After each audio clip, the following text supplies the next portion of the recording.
Sir সাহেব। আপনার নাম? আমার নাম হচ্ছে বিকাশ দাস। তো স্যার, থাকা খাওয়ার ব্যবস্থা আপনার কেমন লাগছে? আমাদের এখানে খুবই ভালো লাগছে, সবকিছুর সুবিধাজনক ব্যবস্থা এখানে তৈরি আছে। তারপর পরিচ্ছন্নতা ও শৃঙ্খলা সম্পর্কে আপনার মতামত কি? দেখো, পরিচ্ছন্ন শৃঙ্খলা সম্বন্ধে আমাদের মতামত, এমন একটা ধর্মস্থান আছে এখানে যেখানে নাম সতলোক আশ্রম, শান্তরামবালজি মহারাজের আদেশ মতো এখানে নিয়ম মর্যাদা শৃঙ্খলা চলতেছে, একদম খুবই বেস্ট ভালো। সেবাদারদের সেবা ভাবনা দেখে আপনার কেমন লাগছে? সেবাদাতার সেবা থেকে আমাদের খুবই ভালো লাগছে। আমাদের যতগুলো এখানে সেবাদার আছে, আপনার নিজ নিজ দায়িত্ব ওরা খুবই পালন করতেছে মর্যাদায়। এত বড় আয়োজনের ব্যবস্থা কেমন মনে হচ্ছে? দেখো, এতজনের আয়ন ব্যবস্থা আমাদের তো খুব ভালো লাগতেছে। ভগবান ছাড়া এখানে তো সাধারণ মানুষের কর্তব্য না। আমাদের গুরুদেব, উনি তত্ত্বদর্শী সন্ত, উনি পরমাত্মা কবির হিসাবে রূপে এখানে আসছেন ধরতিতে।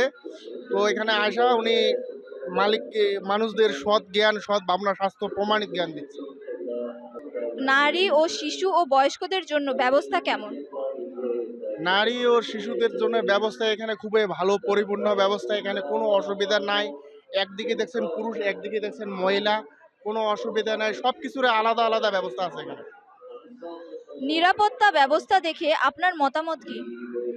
এখানে নিরাপত্তার ব্যবস্থা বলে আমার মত খুবই ভালো, এখানে কোনো অসুবিধা নাই, শুধু শুদ্ধ ব্যবস্থা আছে এখানে।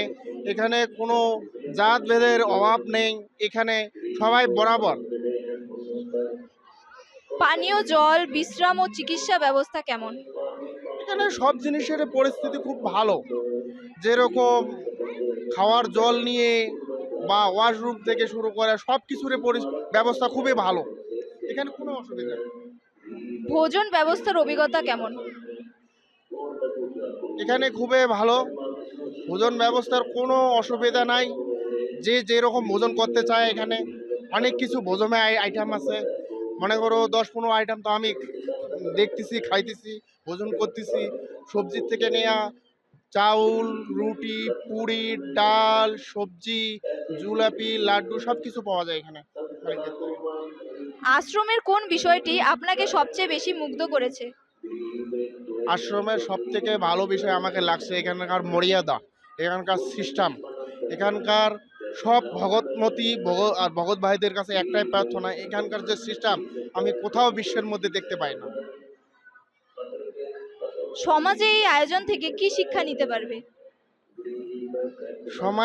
সমাজের এখানে শিক্ষা বলতে নিতে পারবে, এখানে সত্য জ্ঞান দিচ্ছে, শাস্ত্র প্রমাণিত জ্ঞান দিচ্ছে যে মানুষ জীবন কতটা ইম্পর্টেন্ট, মানুষ জীবনের মেন ইম্পর্টেন্ট, মানে মানুষ আমরা কেন পৃথিবীতে আসছি তার এখানে শিক্ষা বজায় সবাই রাখতে পারে।